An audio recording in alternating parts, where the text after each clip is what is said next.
Okay, so I think it's time to start. Yeah, I think you guys are all familiar with Ivan, so let's just, without further ado, and give a warm welcome to Ivan, and let's get started. Hey, Ivan. Yeah, hey, thank you very much for the warm intro. So I will start by sharing my slides. Give me a moment.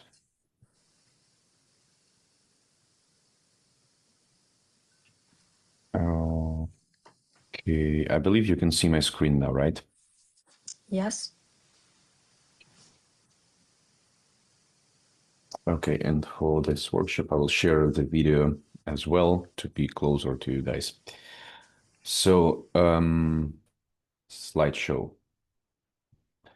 So, hey guys, our today's topic is how to use Claude AI and AI in general to build reactive contracts. Because obviously nowadays, I wouldn't say that all coding is vibe coding, because vibe coding usually stands for coding without coding skills, but just with AI. But I would say that almost all coding today is AI assisted coding. And I wanted to share a few tips and a workflow for you to follow to make your AI assisted coding more effective. So the objectives today are to discuss how to use AI to build reactive contracts, then to share some tips and tricks for that, to provide some ideas for inspiration as well, and to discuss the limitations of AI in the context of building and specifically in the context of reactive building reactive contracts. Yeah, so let's start with basic recommendations, and I believe the like building with AI and interacting with AI is super simple. You just go to the chat, and basically you can talk to it as it's human. You can ask questions in human language. It will reply. There is not much to teach here, right? Because it was built the way that you can start interacting with it and start using it without any additional instructions. So obviously, today's discussion is not to teach anybody how to interact with AI, but to give some tips, and specifically in the context of building and in the context of reactive contracts.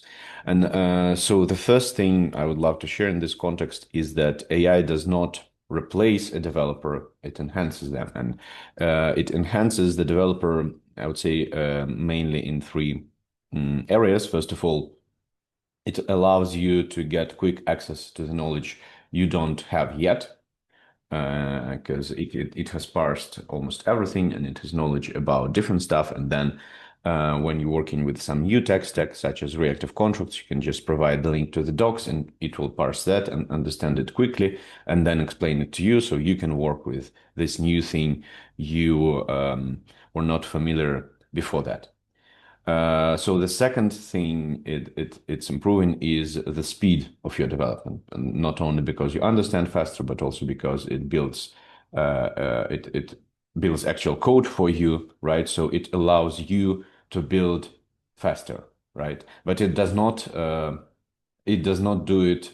It does not replace you in the sense because there's still you who need to understand the problem and to ask the questions and to like be the will behind that intelligence, right? And then the third thing it helps with is it helps you enhance the quality of what you're building. So let's say, for instance, you build something even without AI, you still can ask AI to take a look at your code and to check its quality, check its security, come up with some suggestions for improvements. And obviously, you can do the same with AI built code or with some third-party code. So yeah, if you're using it correctly, it allows you to enhance both speed and quality, right? But yeah, it doesn't replace you, and there's still the core things that you need to do. First of all, you need to understand the problem you're solving because it cannot do that for you, right? It's you who exists in the real world who interacts with, I don't know, hackathon organizers or an employer or an investor, and you need to understand the problem you're solving, and after that you will explain it to AI, right? Also, you need to understand the tech you're working with, because if you don't, AI will build something, but you won't be able to verify it, and without verification of its results, basically you cannot be sure that you've built something working, something good, right? You still need you might not need expertise as deep as to build everything from scratch without internet, without AI, right? But you still need to understand the tech good enough to verify that what AI has built is valid, because it can create a lot of good stuff, but sometimes it hallucinates and creates something wrong, and you need to catch those things, right? But yeah, for understanding the tech you're working with, AI is still helpful. You can ask it to go through the docs to explain something to you in some other words rather than what's written in the docs. Then if you don't understand something, you can ask it questions provided with our code examples on GitHub and ask other questions. So yeah, definitely use the AI to understand the tech, right? Yeah, and then also it allows you to, as I have already said, it allows you to read and verify output, but it's you who need to read and verify AI's output, right? So you need to read and verify it. You need to ask additional questions, and not only to make the code you're building better, but mainly to learn, right? Because like in the end, specifically in the context in which we are right now, in the context of a learning program, a hackathon, your final goal is to learn, not just to build something and forget about it, right? To learn. So yeah, please view everything you're doing from that perspective, and that's why reading and verifying what AI has created is crucial. I would say it's one of the main steps here. Ask additional questions, and yeah, you can ask the same AI or a different AI to verify its output too. You can read the result of verification, but yeah, make sure you understand what's happening. So yeah, this is the first basic recommendation. AI does not replace a developer; it enhances them. The second recommendation is much less general. It's simple and specific. So we're talking about Claude AI here, right?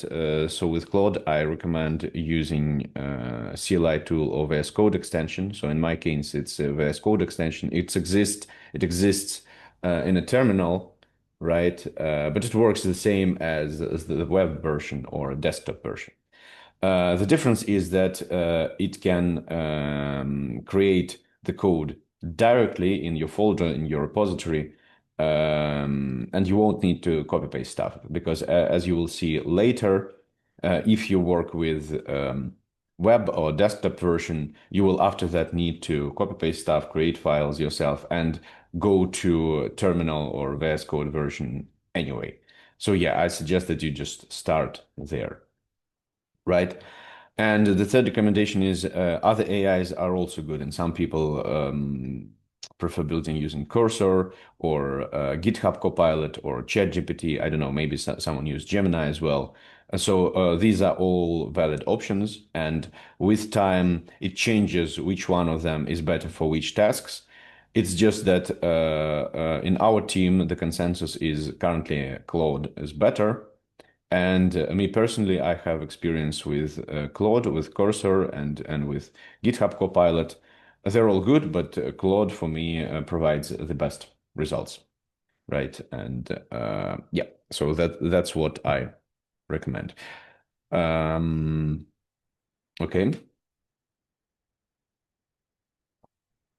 Yeah, so I believe you can use, I will share the slides later, and you can use this slide specifically as a guide, right? Because it describes the workflow that I suggest to follow. Obviously, you can add some steps. I don't recommend skipping some steps. But yeah, it's not something strict. It's just like some basic things that are good to do. After this slide, I believe, yeah, we have a workflow demo. I will share the actual chat with Claude, the chat of our CTO talking to Claude AI to build a bridge. So our own bridge that is deployed on mainnet, it was not built using AI. It was built a year ago. And this conversation, it's like from a month ago, right? So the actual bridge wasn't, it's not how the actual bridge was built, but it's valid in terms of how an experienced developer that has expertise in this particular tech stack interacts with Claude AI to build something they need. So yeah, let's take a look at the workflow first. And after that, we will take a look at the example, at the more or less real life example to understand how this workflow works. Yeah, so the first step, I mean, this is for building. This is not an overall workflow for learning, right? It's just when you realize you need to build something, that's how you do it. So let's say you decided to build a bridge so that we talk in the same terms as our example, right? You decided to build a bridge. The first step is to ask Claude to create a plan for implementation. Obviously, you need to explain to it what you want to build, and in our case, you also want to specify that you want to build it using reactive contracts. You will see it later. Then the second step is verify the plan, ask additional questions, and ask it to take answers to those questions into account. Basically, yeah, it will do it by itself. So yeah, verify the plan. You need to read what it gives you, understand it. If you don't understand, ask additional questions. If it seems to you that something's not right and something's not taken into account, ask additional questions. Basically, talk to it as you would talk to a human, right? Who can make mistakes, because AI can and will make mistakes. It will not take something into account that you might, and so on. So yeah, verify the plan and ask questions. Then do several iterations of that until you like the plan and don't have any more questions. So when you feel like you understand what it suggested, it makes sense, and nothing is left behind, after that, you can go to the next step. And the next step is only after that, ask Claude to implement the plan. And that's when it starts writing the code, right? So before that, it was the architecture, the planning, and from that moment, it starts writing the code. But yeah, obviously, don't ask it to write right away, because in that case, it will be harder for you to interact with it. You will need to fix some things that were already written. It's easier to fix things on the stage of planning, right? So next, you need to read what AI has built, and you can ask AI questions to understand it better. So for instance, when I was building some prototype dApp, right? I do understand smart contracts pretty well. I don't understand front end that well, right? But I still can ask questions about front end, what this part means, what that part means. Is it an optimal way to do that, and so on. And yeah, obviously for the part that you do understand, which in my case is smart contracts, and also like smart contracts, they are much smaller than front-end code or back-end code. So you can, unless you build in something, some high-level production stuff, right? While if you're talking about if you're talking in the context of a hackathon or a proof of concept or a early stage of startup, most probably the yeah, sorry.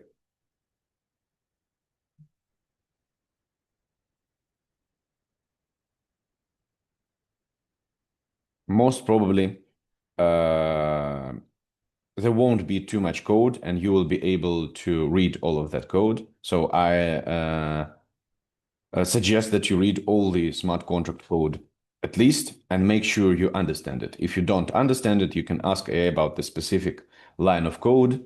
Don't hesitate to do that. As I have said before, here our main goal is to learn, and in many cases, our main code is to learn. Like even when we build in some production code, we're in a sense, we're learning how to solve that specific task better. Even like if nobody has solved that problem before and we are building something new, we are attempting different solutions, right? And in that sense, we're learning, and only on later stages we are actually building, right? The final thing. So yeah, and AI, it's a great tool for building, but it's an even greater tool for learning. So yeah, make sure you put effort in that, in trying to understand and learning. Okay, so the next steps AI cannot do for you because I mean, if you create some agent setup, and probably can, but most probably it will be harder than to do it yourself. So I just suggest to do this part yourself without relying on automations. And this is to deploy the contracts, because here we're talking about Ethereum smart contracts and reactive contracts, which are also EVM and Solidity contracts. And you are supposed to deploy them on testnets, at least on Sepole. You can deploy it on Sepole testnet or BSC testnet, and definitely on reactive network lastnet testnet, right? So for that, you will need a wallet, some testnet funds on it, and that's easier to do yourself than to ask AI to work with that. Yeah, so you will need to deploy the contracts on testnet, and even though you will be doing it yourself, you can ask AI for deploy instructions, and most probably it will provide you for deploy instructions even before that. But if it hasn't, ask for that. And after you do that, you can see the results on Etherscan, on ReactScan. You can share the links, or you can share the outputs of deployment scripts, and you can ask AI to explain what happened there. Yeah, so even though I'm saying don't try to replace yourself with AI, I encourage you to ask AI for explanations, for double checking, and all of that stuff, because that's what it's really good for. Like then after you deployed the contracts, you need to run the intended workflow, and the same works here. You can share the transactions with AI and ask it to explain what's happening there. Even though by that point, I suppose you will need to understand it. You will be understanding it yourself even without AI, after all the work that you've done on the previous steps. Yeah, and after that, obviously you will need some sort of summary for a hackathon submission, or just for yourself to remember what you've done, or if we're talking about some production code building, then for your customer, right, or for your manager. So yeah, ask AI to create a summary with transactions and explanations, and definitely verify it. Read everything, make sure it's clear, make sure it's not redundant, because AI, at least some of them, tend to over-explain some things when you ask to create summary. And like, we want to save our time and our colleagues' time and make it as concise and as clear as possible. So yeah, ask AI to create summary, but definitely do something to that summary yourself, because most probably it won't be perfect, and you need to obviously you need to understand every line of it, and you want to edit something there most probably as well. Okay, so at this point, we will go to a demo, which is not actually a live demo, but a retrospective demo, so to say. Right. So this is, as you can see, this is a copy of a chat between Claude and Daniel, who's our CTO. And I just wanted to provide this to you as an example on how to interact with Claude. Because like, he's an experienced developer, much more experienced than I am, and I believe this is a good thing to follow. I don't think we will go through all the stuff that AI replies here, right? Because it's pretty comprehensive, right? We won't have the time for that, but we definitely will take a look at all the inputs of Daniel. So let's start. I want to build a cross-chain bridge for USDC from Ethereum to Base using Reactive Network. Can we make a plan for implementation? This is the first prompt, and like this is the most important one. And as you can see, it's pretty short, but it has all the key stuff that we need here. So it specifies what we're building, a cross-chain bridge, right? Obviously, there's a bunch of cross-chain bridges working already, and it's not a new concept.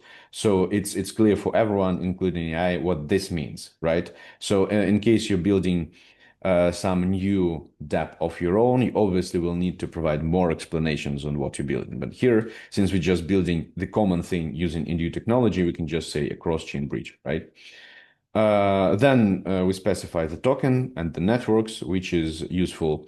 And then also a key phrase for our setup, at least, using reactive network, because obviously there's a bunch of ways to implement a cross-chain bridge. Different technologies can be at the core of it, right? In our case, and in case of Danny, we wanted to use reactive contracts. So most probably when you interact, I will even alter my slides here for that.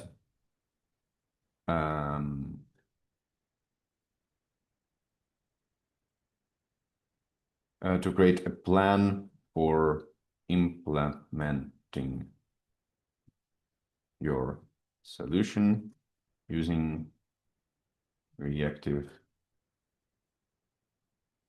contracts, because like yeah, that's crucial in our case. Sharing a bit of an insight with you, we are actively working towards AI being knowing well about reactive contracts, so well that even if we provide this request without specifying reactive network, it will offer reactive contracts as one of solutions, right? But yeah, that's a goal. Currently, you will need to specify yourself that you want reactive contracts, reactive network to be used.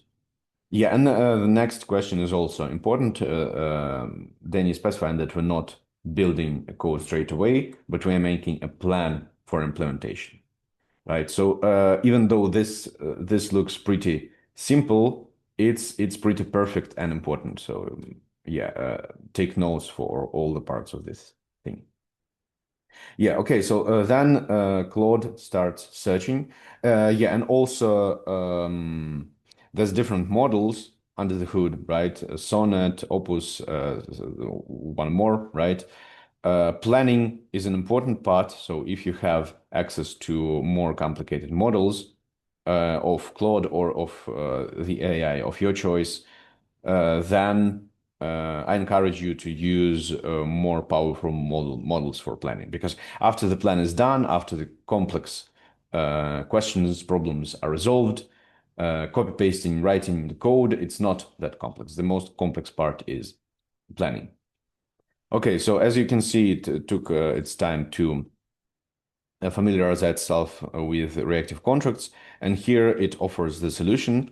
So a good thing is that it straight away understood that with reactive contracts, there's a setup of origin contract, reactive contract, and destination contract. I believe I have a slide about that, right? So I've shared it with you on the first workshop, and you obviously seen it in the docs. But yeah, it is just a good scheme. I like sharing. So normally there's an origin smart contract, reactive contract monitors this one, and then sends callback to this one, the destination contract. So that's what AI is telling us right here. I will be, yeah, don't, it might be a bit puzzling because I will scroll pretty quickly through the thing. You don't need to understand every step because we're not building a bridge right now. We're rather understanding how interaction with AI works, right? So it offers us some stuff here. So this is the basic scheme. Then it breaks down the contracts and the events. Here you can see that it also understands how React function works, right? And it explains it to us. So even though we're skipping this right now for speed, because we only have an hour and a half of this workshop, I believe, and our attention span is limited as well. But when you're building, make sure to read and understand all this stuff. Like AI helps us to build faster and solve different problems outside of program developing faster, but like not 100 times faster, right? You still need, like it did the research for you, at least make sure to understand what it came up with. So you need to read all that stuff thoroughly and understand. It's still much quicker than looking for a solution on the internet, on Stack Overflow, asking in some forums and so on. So here, just with that step, we've saved our, I don't know, a day or several days of work. So at least we can spend half an hour on reading and understanding that to make sure that we learn and to make sure that we provide a high quality output. Yeah, but we won't be doing that right now. It's a recommendation for your future. So here it explains the contract structure. Here it explains the development environment. So it suggests that we use Foundry or Hardhat. So we have solid Foundry instructions in our repositories for you to follow. So I would recommend Foundry probably. The good thing is it's also understand what other technologies we're working with. So Reactive Lib by Reactive Network, but also Open Zeppelin contracts for tokens and for security. Then we're working with the Ethereum Sepole and Base Sepole and Reactive Lasna. Okay, yeah, something like that. Also, it comes up with testing strategy as well, which is cool. So we won't be using this right away because after that we will be asking some additional questions and stuff. But on later steps, you want to use those, and I believe I mentioned it here. Sorry, here in this step, right? So some unit testing can be done automatically, but the on-chain stuff, even for testnets, it needs to be done manually, especially on the cross-chain cases, which is always the case for Reactive Network, right? So this stuff you will need to run yourself. But the good thing is it provides all the instructions, right? Then it says something about security, something about front end, something about mainnet deployment, all the good stuff that we won't be diving into right now. Okay, let's make a small pause here and proceed to the second question.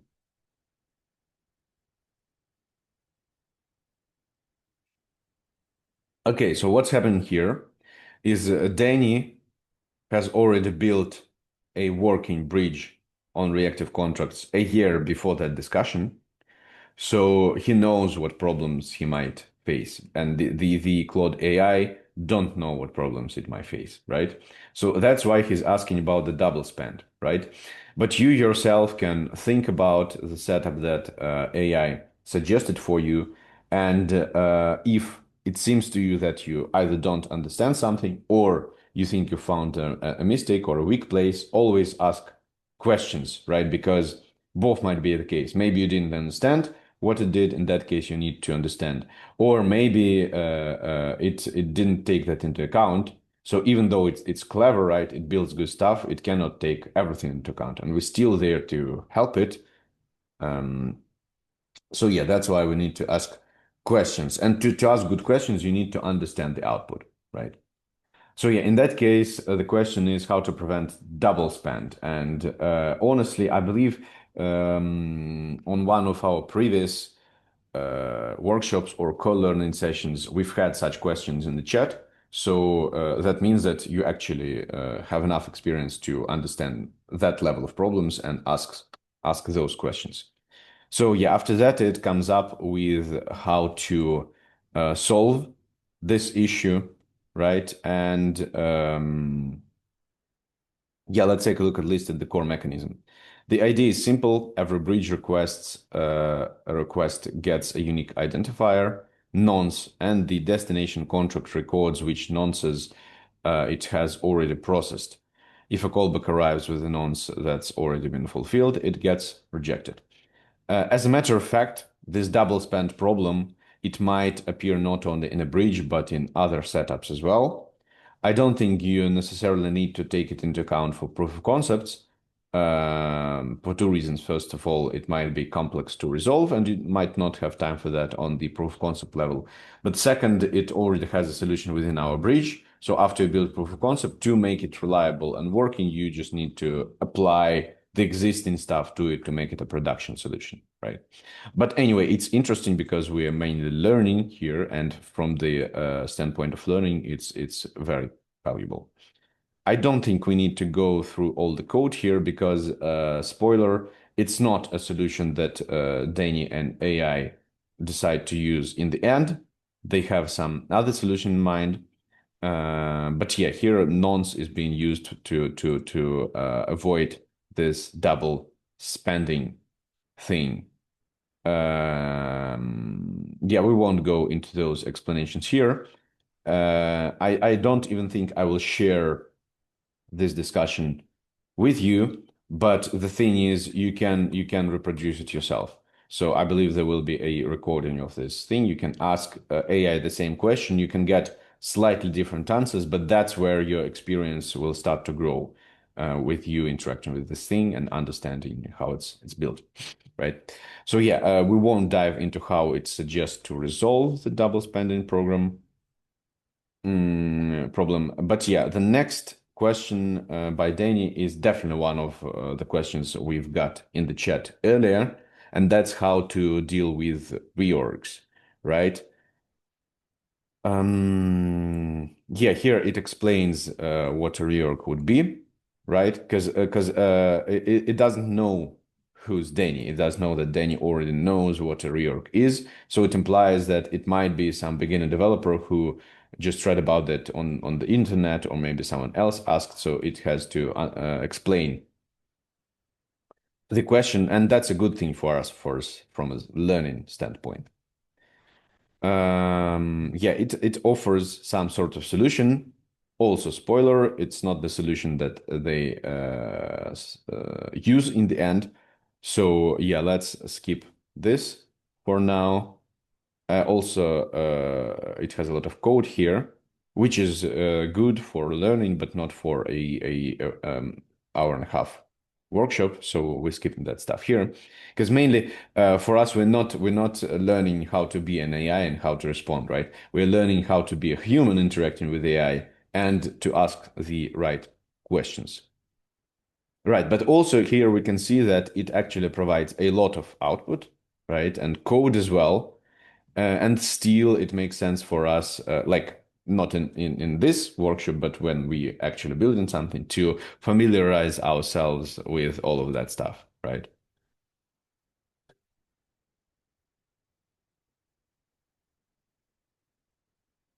Okay. So Danny does not actually fully like this solution, right? So he asks more questions. What if we implement a ping pong system that will keep us fully on chain? You deposit funds on Ethereum, Reactive picks up the event, sends callback to the ETH, ETH produces a callback, Reactive picks up the event up, and so on until we reach pre-configured confirmation level, and only then we send unlock minting request to base.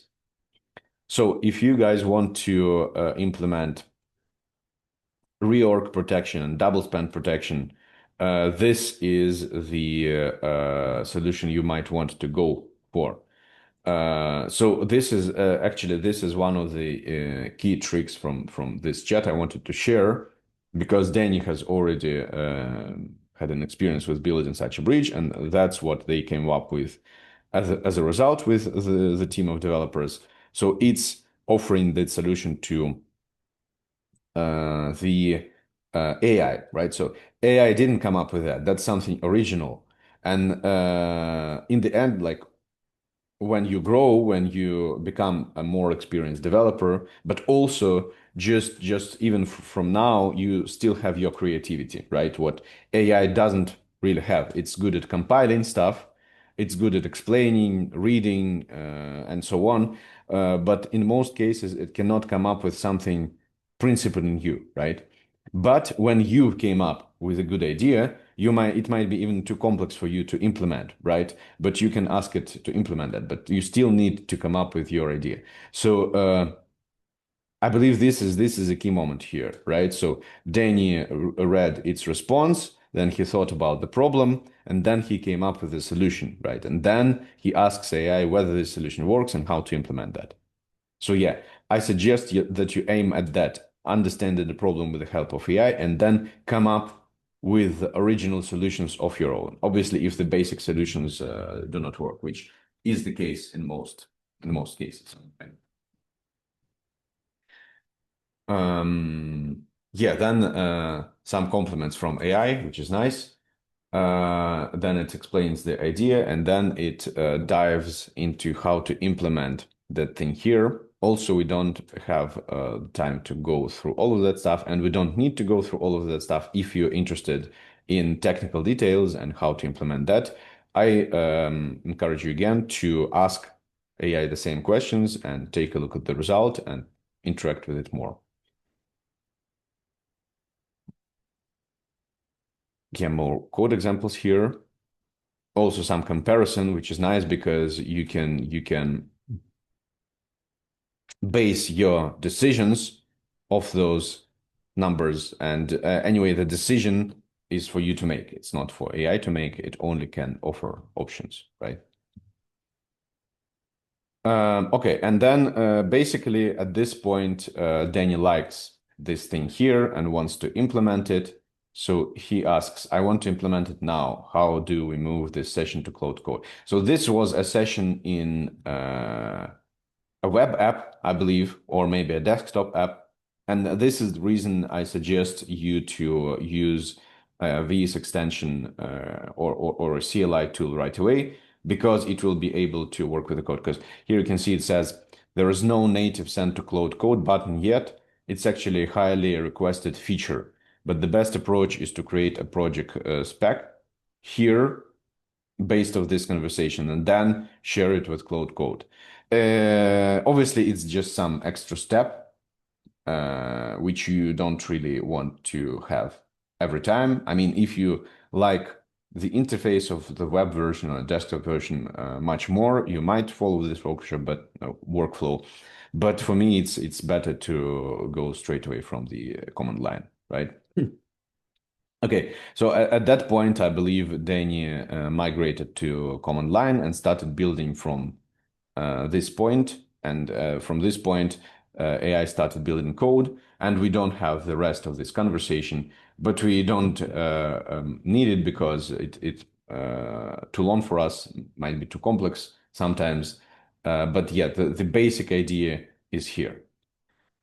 Yeah, and as a matter of fact, let me show you how the command line tool looks like. So I have my VS Code here. I've installed the extension here, right? And yeah, sorry, I don't know how to take this green line off screen. It wasn't me creating it. So if you don't have any question, please remove it. Yeah, someone just made it in like by accident. Yeah, but if you have questions or if you want to highlight something, you can use it. Just don't randomly draw on screen. Okay, so that's what it looks like. It has this button here now from VS Extension. You can open a new window with Claude Code, right? I have one window already for you. So as you can see, I have I have this repository here, which is reactive smart contract demos, right? And you have the access to the same repository. We've discussed it earlier on previous workshop and on co-learning sessions. It's the repository with our examples. And this is the window of me talking to AI. basically I asked it.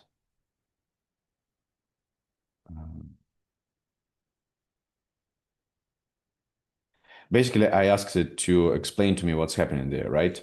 Do you see reactive smart contracts demo folder? Could you explain to me what's happening there?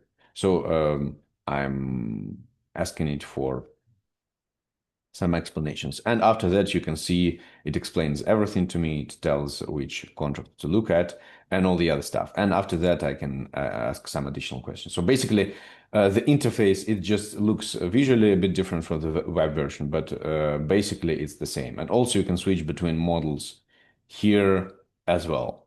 So yeah, I suggest that you use this thing here. It works great for me. Okay, so also I had, sorry, that's me learning some martial arts. Um, how do I remove this green thing here? I should be able to do that. I don't know. Okay. Um,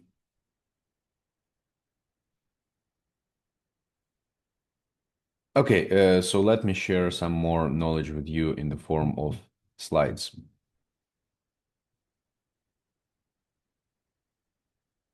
Yeah, so let's go back to this workflow here because I've just demonstrated an example of this workflow being implemented. Ask Claude to create a plan for implementing your solution using reactive contracts. So don't forget to specify this thing. Verify the plan, ask additional questions. Yep. Do several iterations. Yep. Only after that, ask Claude AI to implement the plan. Yes. Read what AI has built. Like we haven't gone through this step because that's where Danny's example ends because we only have the planning part of it. But yeah, after that, you will be working on your IDE and it will be building some code. So read that code and ask questions about that code. And after that, like we don't have right now the time for all the next steps. Like also um,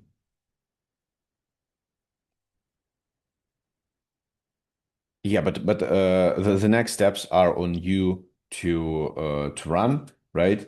And that's to deploy the contracts on testnet and to run the workflow and to create summary, right? So yeah, we've gone over this workflow. Now I want to share some more tips, um, some more useful tips, right? First of all, provide AI with the latest links and code examples. The one it has indexed might be old. So AI for its learning purposes, it's indexing the internet once in a while. I believe it's like once half a year and so on. And then they use this thing for in a new model for half a year. So yeah, it might be half a year old. So if you're working with some stack that is changing or which is new, you might want to ask it to look at the fresh docs. Just provide it with a link and explicitly state that you want it to take a look at the new stuff. And this is the case for Reactive Network because right now we are reworking our docs and our code examples to be more usable by AI and AI assisted coding, right? So you do want to have the latest stuff because it's the best. And that's why I just provide AI with the links and ask it to take a look there. And then in that case, it won't use the old indexed version in its memory. It will use the new version it just taken a look at. Also, and I've been saying this a lot, but this is crucial. Verify what AI has done. Ask AI to verify what you've done, right? Um, I believe I've put enough evidence behind that, so I won't explain it again. I have just repeated that. Then ask AI to verify what AI has done, and that's a cool trick also. You can ask the same AI, or you can ask a different AI, maybe different model, or even different product by different company. Mm, for instance, you have some you've paid for some, I don't know, DeepSeek or Claude, but you still can use free version of ChatGPT to also say something about that. They all a bit different, so it might make sense. It still makes sense to ask Claude about what Claude has created in different window. So yeah, you verify what AI has done, and you also use AI to verify what AI has done. Make sure you understand what you need, because that's the crucial part that AI cannot do for you, because it don't have access to real world where you exist, where you have interacted with your colleagues, you have read the hackathon requirements and so on. Obviously, you can put the and I encourage you to put the requirements into AI, but yeah, it's you who need to understand what you're doing. Also, make sure AI understands you. So try to be clear. And the good thing with AI is you can over-explain, and you can give an amount of details that would be too much for a human, because a human has a limited attention span. And if I, for instance, ask you a question with 10, I don't know, additions to it, you won't be able to keep that in mind. You will answer some part of it, and then if you're smart enough, you will ask me to reiterate on the stuff that you haven't answered, right? But with AI, you can ask a huge question with a lot of details. It will take everything into account. That's good. So don't hesitate to put all your thoughts and all your details into your request. It will only make the output better in 95% of cases. But yeah, make sure you provide all the input and make sure the AI understands you correctly. Also, yeah, understand what AI has built. I've said this a couple of times already, so yeah, there's no need to explain again this part. Yeah, sorry, it's my cat. Yeah, and I've highlighted this part with bigger font. I want AI to help me learn and build faster, not to be replaceable. Because like AI will replace some of the jobs, and it's already doing it, and it's already done it. You don't want to be among the people who will be replaced or are replaceable, because like you want to make a good living, and for that you want to be irreplaceable, right? So make sure you're using AI not to just to do the work for you, but to, like, when computers came, people were afraid computers will replace people. They didn't.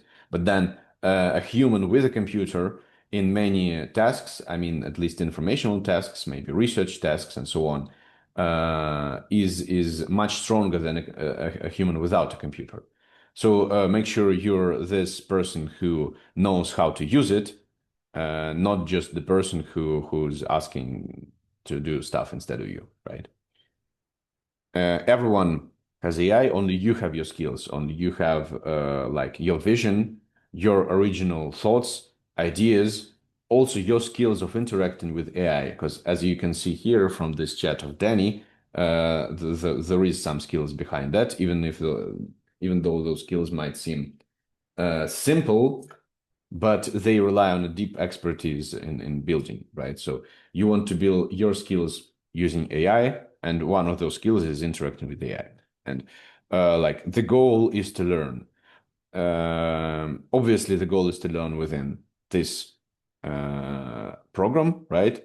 But also the goal is to learn when you're a developer, especially now when most simple tasks can be easily done by AI. So you want to grow as a developer and to learn to succeed. But generally, I would say in life, the goal is to learn, because it's one of the most interesting things to do there, right? To spend your time on Earth. Okay, so I believe this is where the part that is directly related to AI ends, right? And now I want to talk a bit more again about reactive contracts, because we're not only talking about how to use AI for building, we're talking about how to use AI for building reactive contracts, right? And as I have said before, the main thing is to understand what you can build. And here, to understand what you can build, you need to understand like the basic concepts that lie behind this tech. So yeah, I will just say a few things again about reactive contracts themselves, right? So they allow reacting to on-chain events with on-chain actions on the same or other chain. And here you can remember the scheme we had here, right?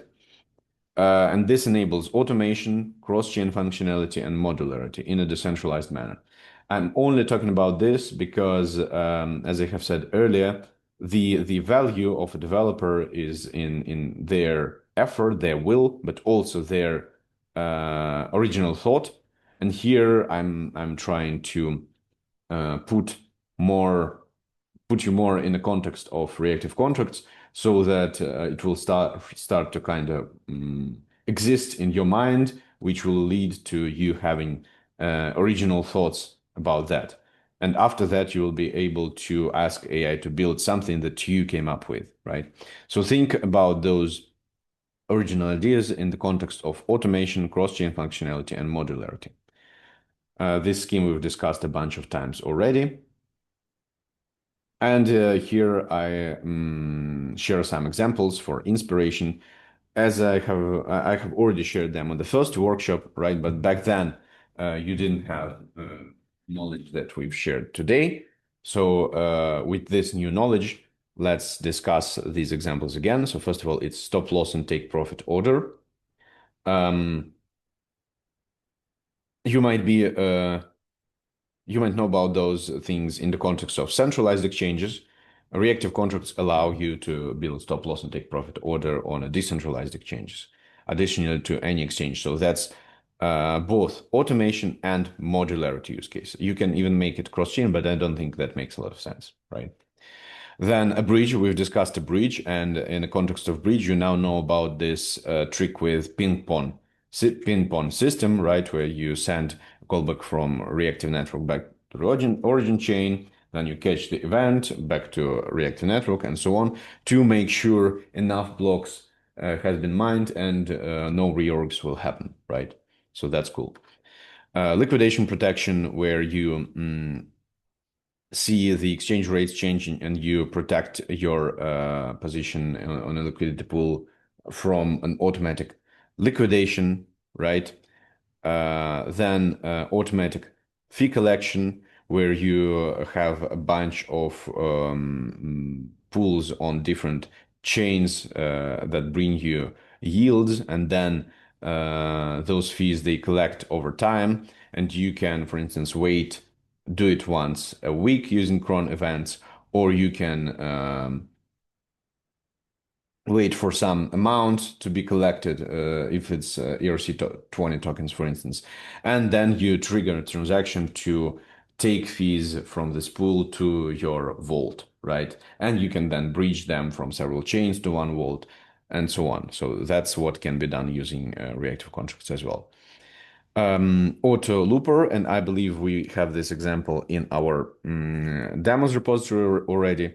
A leverage loop, where you use the funds that you've taken from an Aave pool, for instance. You buy more collateral with it, provide more collateral, get more funds, buy more collateral, and so on. So basically, it allows you to implement an on-chain leverage, right? The stuff that they provide out of the box on centralized exchanges, right? And yeah, cross-chain Oracle, where you migrate the data provided by an Oracle on one chain on some different chain where this Oracle is not present. So that's what you might want to use reactive contracts for, but also other things. Yeah, as I have already said, I've shared this list for you to understand the potential better and to use it for your own inspiration. Yeah, and also I added here that AI is very good with searching and compiling. It is not very good with coming up with new stuff. That's on you. So yeah, that's why I'm talking about it here. Yeah, I also have these two slides here about React VM versus reactive network, right? Because it's an important technical thing that you may run into. So I don't want, as a matter of fact, to talk in detail about that right now because I've already talked about it on the first workshop, and I can refer you to that one. But yeah, here I just want to note that you will need to take that into account. So make sure you read about that and make sure you remind your AI about that, the difference between reactive and reactive network instances. And also authorization, same here. Make sure you read about that and make sure you remind your AI about that. Okay, so I think that's it for what I wanted to share. Yeah, you can do the following: try Reactify, deploy and try existing code examples, modify existing code examples, implement reactive functionality for your dApp. And in the context of this workshop, you can do all of this using AI, obviously. And now there's time for questions, I believe. Thanks. Thank you, Evan, for the sharing. Through this workshop, everyone here has learned how to use Claude to utilize reactive contracts. And also the recording of this workshop will also be uploaded for everyone to review. So yeah, as Ivan says, it's time for the questions. And if you guys have any questions, you can unmute yourself or just post your question in the chat box.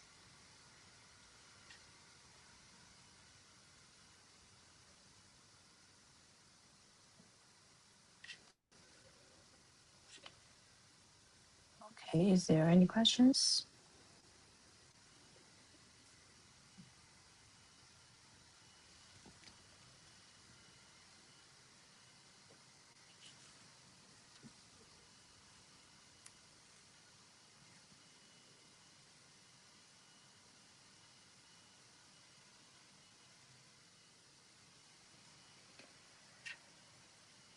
Okay, let's wait for 1 more minute and see if there's someone have any questions.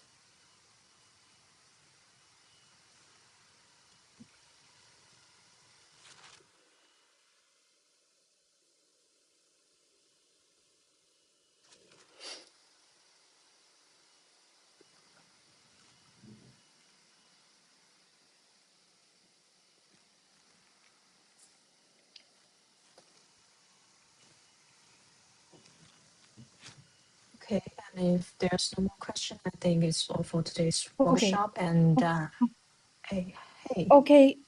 Can you hear me? I have some question. sure, Sorry for please. that. Sorry for being late, but yes. I have two questions actually.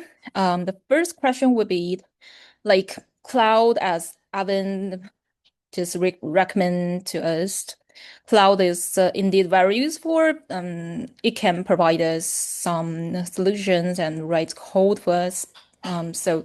But do you think like over cloud, which can manipulate your computer to modify your first, would be recommended if installed on our computer's terminal?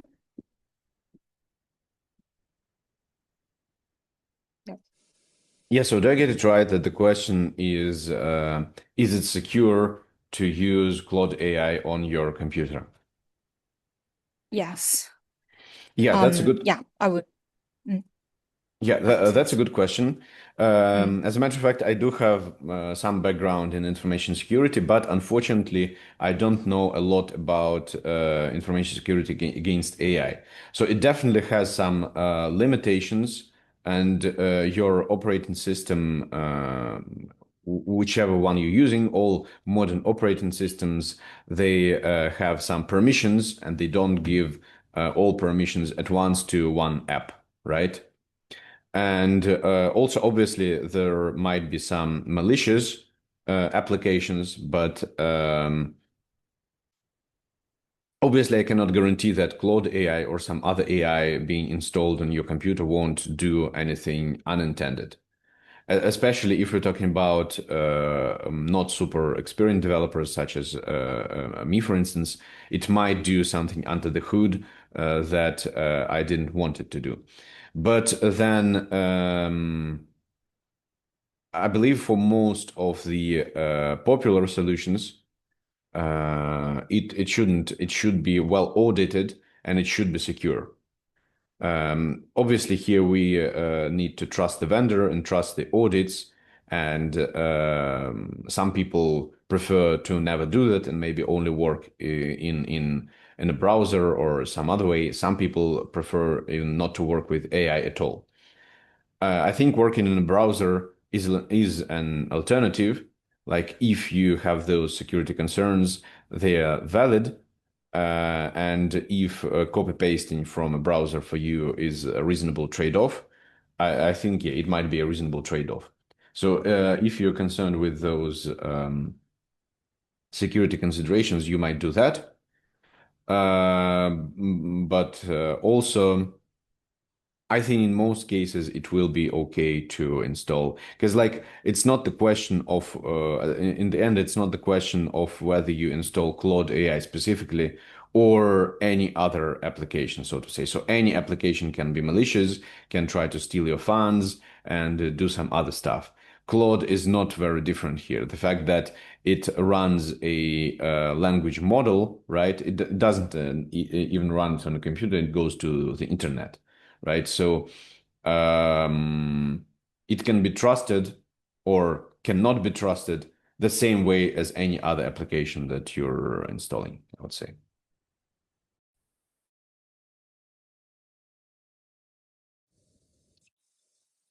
Yes, thanks for the answer. And proceed with your questions in the chat box. Is there another question that still need answered?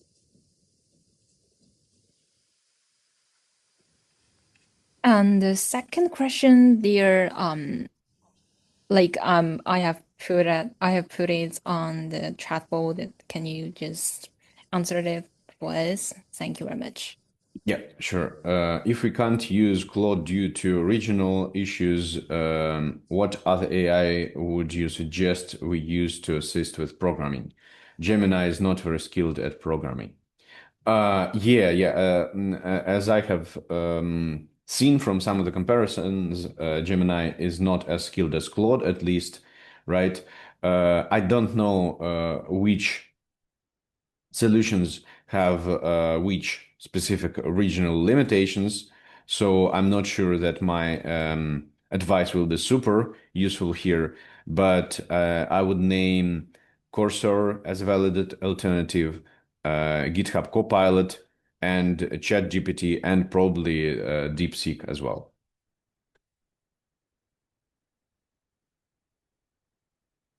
Okay, thank you very much for your answering.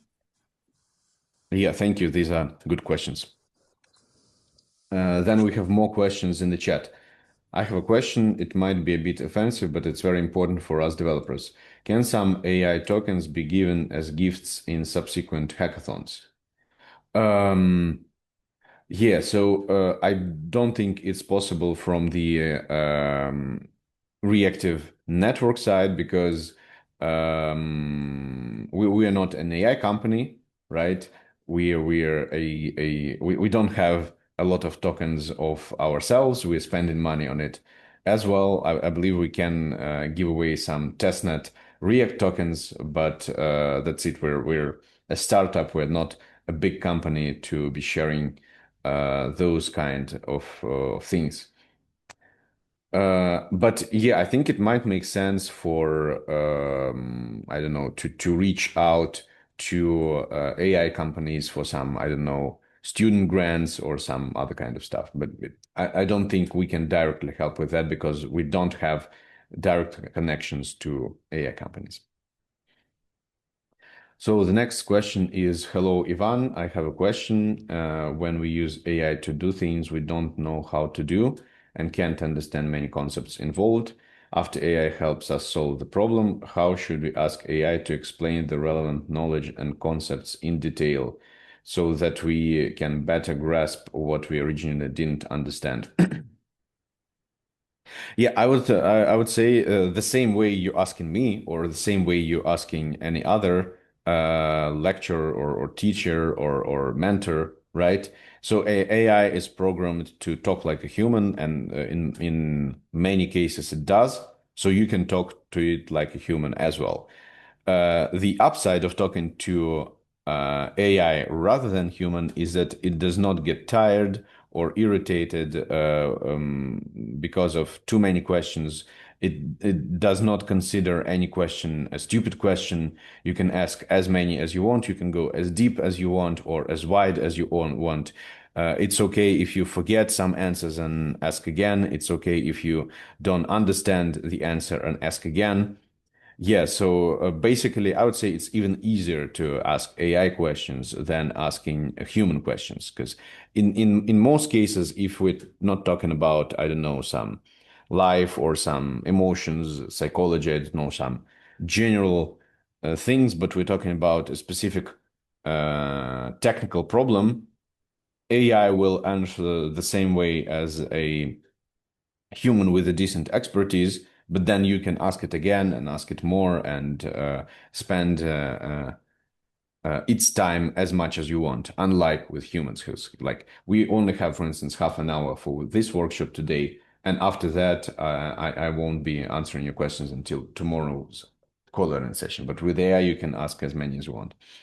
And yeah, generally, just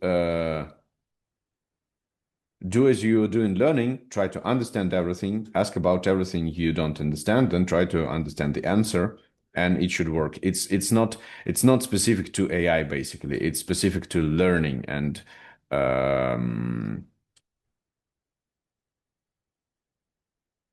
yeah, so the basic, I think it's the recommendation might sound I don't know, a bit silly, but yeah, just ask what you don't understand and then understand the answer. That's the basic pattern here. Same as with humans. Thanks for sharing, and yeah, I hope that answered your guys' questions. Is there anything else you want to ask Ivan?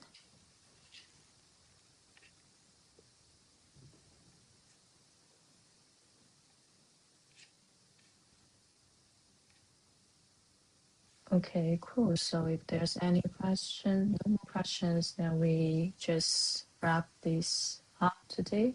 Yeah. And thanks for Ivan for sharing, and also thanks everyone for participating and asking the great questions. Yeah. And the recording will be uploaded afterward, and we will share you the link, and everybody can check it yourself. Yeah. So I think so for today. Thanks you guys.